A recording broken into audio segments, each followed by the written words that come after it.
day and welcome to CAPS TV Spotlight, where we bring you first-hand stories shaping the lives of Nigerians. Today we spotlight the impact of the recent fuel subsidy removal on the economy and its ripple effects on Nigerians, especially the market women and other stakeholders in Lagos. Our correspondent Tari Ayeshiha is live in Lagos to bring us these stories.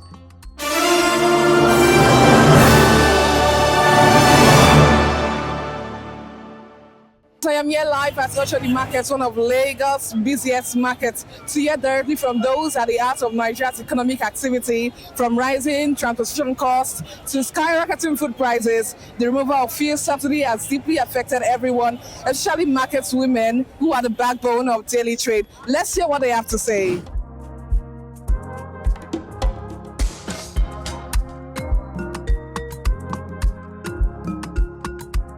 On the impact of the economy, people are suffering. Number one, transportation. I spend not less than 3,000 all the way from Ikorodu to Oshodi every day. 3,000 naira every day. Granite oil per bottle is 3,000 naira. Ọjà yìí, in fact, ọ̀tọ̀ ní iye tá à ń ra ọjà last year, ọ̀tọ̀ ní iye tá à ń ra ní year yìí. Gbogbo nǹkan ti sú wa, gbogbo nǹkan ti wọ́n jù. Ẹ jọ̀ọ́ á fẹ́ rọ ìjọba. Ibi tí wọ́n ti fowó sọ́jà fún wa, ọjà tá à ń rà ní 220,000. Nísìnyí ó ti di 500,000. Nínú nǹkan tó wọ́n báyìí, bàtà ni mò ń tà, bàtà tá ń tà sí tá ń rà ní 16, àwa ń rà ní 26. Wọn ò gbé 100 naira lé ọjà, wọn ò gbé 200, bẹ́ẹ̀ ni wọn ò gbé 500 naira lé bàtà, wọ́n gbé 1,000 ní mọ́tò tá ń wọ̀ ní 700, à ń wọ̀ ní 1,200. Mo fẹ́ lè kó lè lọ rajà, àwọn mọ́tò 1,200 tá a bá wá gbé ẹrù dání báyìí, wọ́n á ní àwọn máa sọ fún wa pé ṣé àmọ̀ pé kó ti wọ́n ni wọ́n máa gbẹ́rù ní 1,015. Àwọn gógó ọjà yìí lágbára o. Ẹ bá wa bẹ̀ ìjọba kó jọ̀ọ́. Ìjọba Tinubu wá láti dìbò yàn wọ́n láti gbé wọn wọlé. Kó ṣàánú wa. Ọ̀rọ̀ ìlú yìí ó sọ anybody o. Àmọ́ lẹ́jì yẹn wọ́n ta tààrà tẹ́lẹ̀. Gbogbo ẹ̀ ti dọ̀ wọ́n gógó. Tá a bá lọ rajà lẹ́kọ̀ọ́ tara 2,000. Tá a bá máa débẹ̀ wọ́n tún ló ti rí 4,000. Owó mọ́tò ló ń kà wọ́n lé epo wọn. Ọba wa nǹkan ṣe sọ̀rọ̀ epo àti dọ́là. Kò sẹ́ni tí ò àfẹ́ because ọjà tí wọ́n àwọn tàǹtàgà gan-an àwọn èèyàn rajà bíi ti tẹ́lẹ̀ mọ̀ nítorí pé ọ̀pọ̀lọpọ̀ èèyàn wọ́n máa sáré owó mọ́tò owó tó wà lọ́wọ́ wọn máa wò pé àwọn máa fi wọ mọ́tò wọlé wọn ní fẹ́ ra nǹkan so ṣèbí tó bá ra nǹkan làwọn náà máa tàgbà tí wọn ọ̀bẹ ra nǹkan tẹ́pọ̀ mọ́tò náà ń dù nítorí pé poto tí wọn báwo la ṣe wá fẹ́ rọjà tà. But this subsidy, with this, as me I take understand that, e no pay o, e no pay us. E no pay us at all. We shade market with no money. Customer go come, they say no money to buy, and they say subsidy dey. We no fit enter motor. We dey take like dey trek am because transport sef too cost. Fuel sef e too cost. Some few days I was still from December 2nd.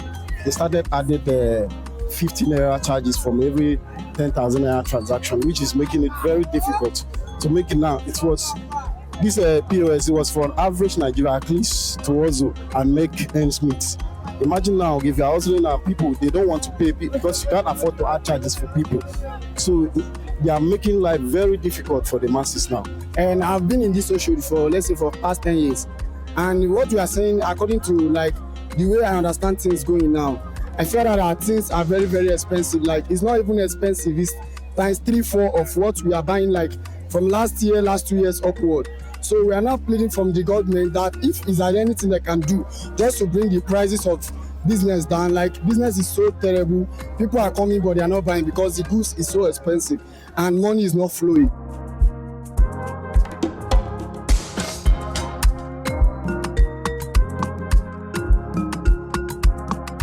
Wọ́n ná oṣooṣù sí Ìkẹjà gẹ́gẹ́ bí ìbéèrè yín nípa ọ̀rọ̀ epo Ọlọ́run kó ṣàánú fún wa.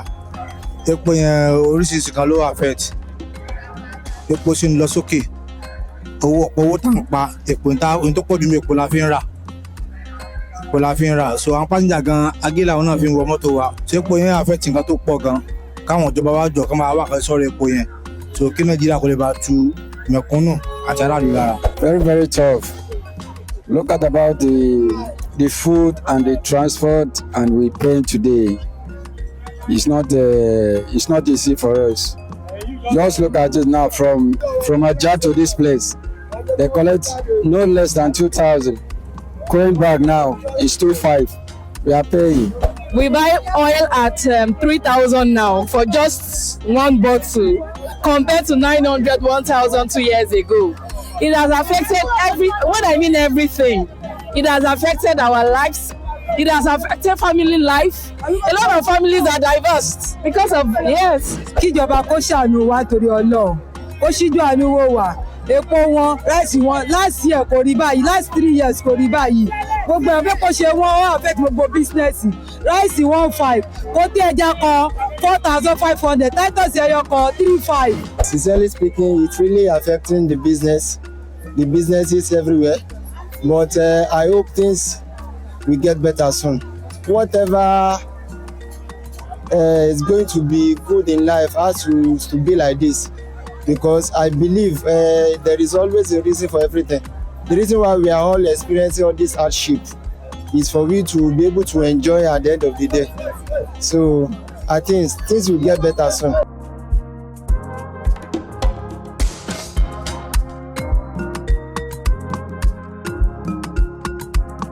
So if I happen to be the president of Nigeria, I will try and make a little bit difference. If I was the president, I don't know, but I will have, like, from the dollar rate, I will have find something to do. And the shipping of the market is so expensive. Like, people that are selling goods from us, they are complaining that the shipping is so high and they can't bring goods in from Nigeria. So when we buy from outside country, getting to Nigeria is expensive. If I were the president of this country, I will listen to the people. The people are crying. The policies are not favorable to anybody, the rich, the poor. They should go back to readjust all the policies they started with. I will change the situation of the Nigeria. I'll make things better. If I'm president, I can just consider them for all these mekunu, so that I show them too, they can have something to eat. You know, I can just bring a little down. Màá gbìyànjú tọ́lọ́mọba fún mi lágbára láti ṣe o. Tọ́lọ́mọba fún mi lágbára láti ṣe, màá gbìyànjú ẹ̀. Tó bá jẹ́ mi ni president, mo máa ṣàánú àwọn ọmọ tí ò ní, àwọn tí ò jẹ tí ò rí mu, máa ṣíjú àánú wò wọ́n.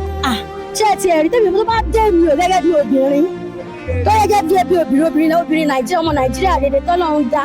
Oúnjẹ yẹn ni màá kọ́kọ́ tiẹ̀ kó pẹ́ mọ́ torí ká jẹun gan ló dá. Ó tọrọ ní tá bá jẹun, ṣebí tá bá jẹun láṣọ máa dúró lọ́rùn èèyàn. Ẹ tó bá jẹun láṣọ máa dúró lọ́rùn, tí wọ́n bá ti jẹun tí bẹ́ẹ̀ bá rí ọmọ bá dẹ̀ lọ sí skul tí bá jẹ́ ọmọ Nàìjíríà oúnjẹ ni.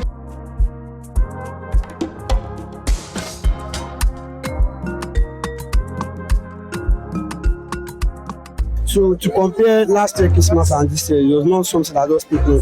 What's that? Things are somehow expensive. The last year is even better than this year because not things that come up in Nigeria that can come down again. Likewise, the way I think it. Last year is even better than this year. This year, I don't know whether the new year will be good because everything is not okay. So we are just trusting God. My children, we just have to live like it's always a time of celebration.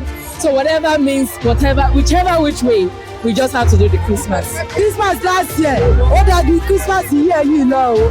Kí Tinubu ṣàánú wa o. Wọ́n ní ká má pariwo Tinubu, àwọn olórí wa Nàìjíríà. Ó lá máa pariwo kó ṣíjú àánú wò wá. Last year on good o. You see better pass this year o. We don change market now since morning, we no see anybody. People dey complain say no money. We go pay for shop rent, we go pay school fees, we go pay for house.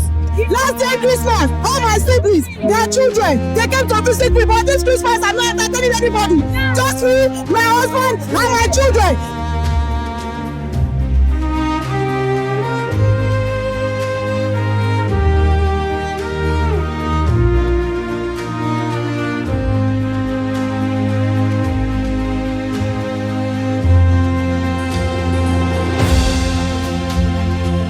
As you have heard, the ripple effects of the subsidy removal are deeply felt by Nigerians, from the market to the roads, while the government says that this is a necessary step for long-term economic stability.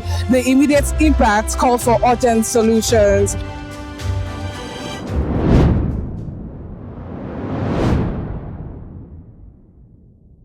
Joining us now is Minister Segun Ajayi Kadri, the Director General of the Manufacturers Association of Nigeria, to shed more light on the broader impact of fuel subsidy removal. Good to have you on the show, Mr. Segun Ajayi Kadri. It's a pleasure to be with you. Okay, to start with, I'm going to ask this question. What are your thoughts? What are your thoughts on the current economic situation of Nigeria? Well, it's a rather broad issue to talk about the overall economic situation in Nigeria. However, it is important to state that with the onset of this administration, there were certain reform measures that were taken that should boost the economy, because by general assessment, the economy was in very bad shape before the current administration, and so certain steps needed to be taken. Some of those have tended to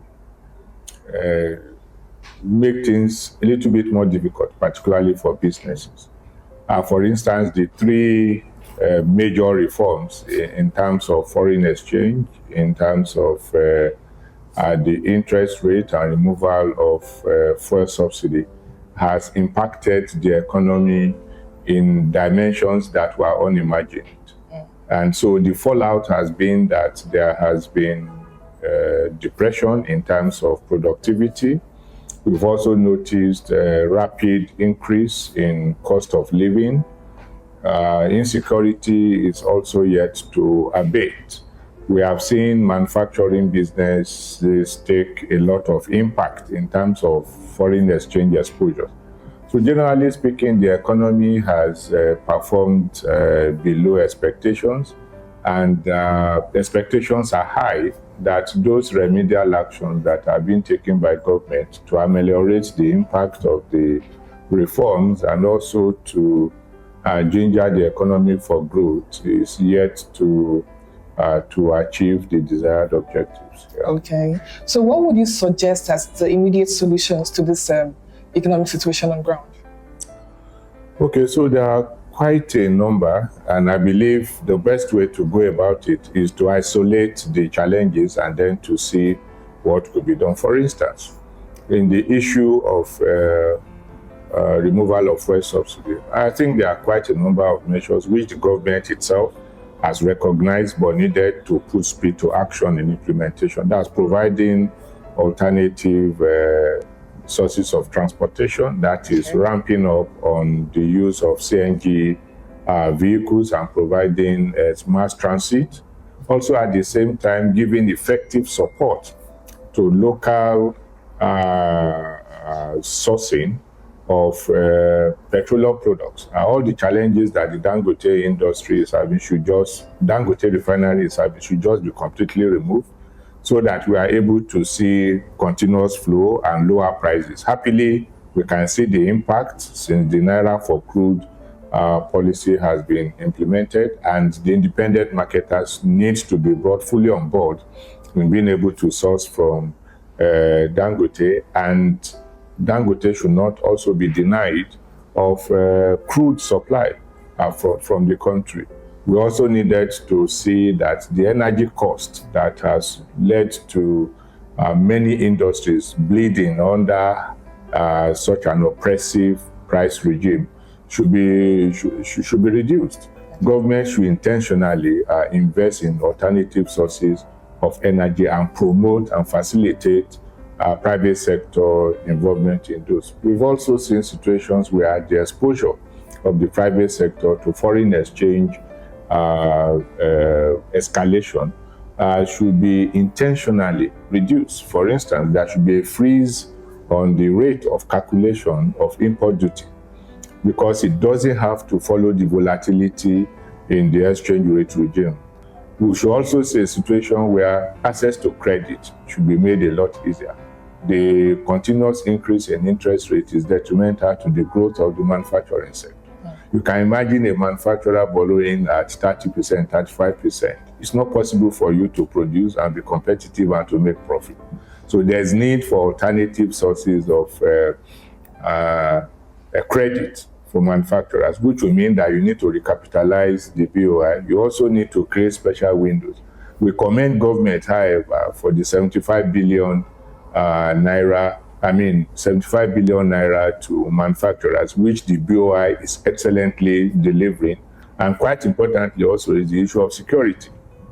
government needs to do more. They are doing well now. I mean, we have some relative peace, but there are still issues about places where people are not able to go about economic activities as freely as they should. So that needed to be speed up so that we can have a peaceful environment in which to conduct business. Okay, thank you very much. So I would like to ask, what are the immediate and long-term economic implications of this policy on Nigerians? The short-term and long-term economic implications. Okay, so for the average Nigerian, these are tough times. I mean, you can ask anybody on the street. The disposable income of the average Nigerian has dwindled so much. And I mean, for instance, in the manufacturing sector, we have unplanned inventory. That is those products that we have produced, but we are not able to sell, in excess of 1.2 trillion naira. So which shows that there's consumer apathy, and which boils down to the fact that they cannot buy as much as they will want to buy. So the impact has been that it has impacted consumers who are not able to buy, whose disposable income is low, and prices are high because inflation is high. There's also the constraining effect on producers because you are not able to import the raw materials, spare parts, and machines that are not locally available. There is also the issue, like I mentioned, about insecurity limiting trade and economic activities. So you can see that it has a constraining effect. However, a number of government policies have been put in place to ensure that those challenges are intentionally and overcome. But what one is noticing is that there is just that absence of speed, I mean, which is very important. The average Nigerian has to see a lot of action, a lot of presence of mind and focus on driving through those reform measures so that the gains can continue to manifest. Okay. So as Christmas and New Year celebration is fast approaching, can you compare the turnover on manufactured items compared to last year? No, I don't think we are as ambitious as we were. Though last year, I must say that we had the constraining effect of absence of raw cash. I mean, we had the Naira crunch. We also had the incidence of uncertainty. And so at that time, even though there were goods available, there was just simply no Naira to buy. So I think the situation is a bit different now. Naira is everywhere, but it's not also in the pocket of so many people. Now, the Naira that is in the pocket of so many people can buy so little. And you know, for the manufacturer, what is important is not for you to produce. What is important is for you to sell. So, and when you produce and you cannot sell, you actually have to invest in warehouses where you are going to keep them. So as Christmas is approaching, manufacturers are very cautious about what they need to produce because already the warehouses are full. And once you continue to produce, you have the issue of storage. On the other side, consumer spending has diminished.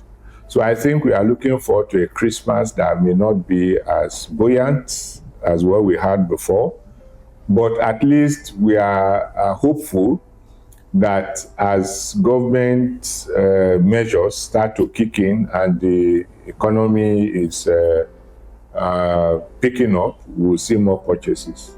Okay, so moving on, what advice will you give to the state governor and the president on the management of the economic hardship?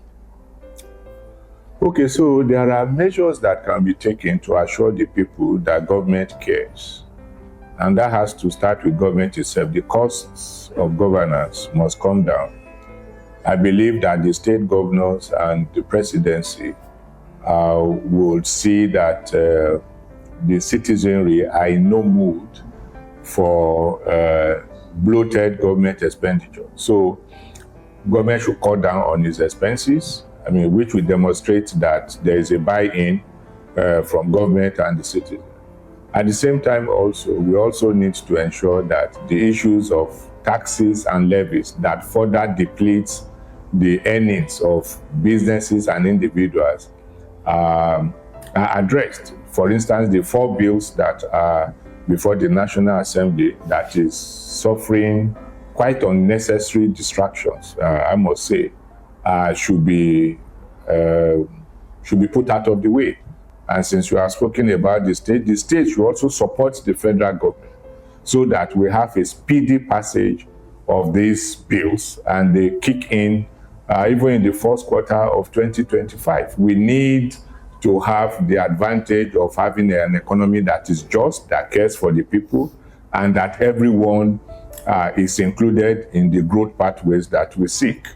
Also, finally, I would say that government, the sole aim of government is for the overall well-being of the people. Yeah. So there should be deliberate attempts to engage the public, let them know what is happening, and demonstrate leadership. We are approaching another year. Yes. And it gives an opportunity for the federal government, the 36 states, and the federal capital to make and implement another budget. Without any question, government is the biggest spender in the economy. And so government should prioritize the well-being of the people. We should ensure that our capital expenditure takes care of infrastructure challenges that have continued to limit business. We should also ensure that as we go into year 2024, energy cost is addressed because it's a very limiting factor for businesses and for individual households. We should also ensure that the security situation in the country, particularly during this Yuletide, is upscaled so that people have celebration in relatively safer atmosphere. And lastly, that going into the year, government should religiously implement the budget that has been passed by the National Assembly so that we can see a rapid improvement in the well-being of the people. All right. Thank you very much, Mr. Ajayi Kadri. That's the Director General of Manufacturers Association of Nigeria, MNI. And that's all for today. And we hope to discuss more as regards the economic situation in Nigeria. I am Tare Ayesina, signing off till I come your way again. Thank you so much, Tare Ayesina. This is just a glimpse into the realities Nigerians are facing daily. The call for solutions cannot be louder. Stay tuned for more updates on this developing story. This is Cabs World TV, connecting Africa to the world.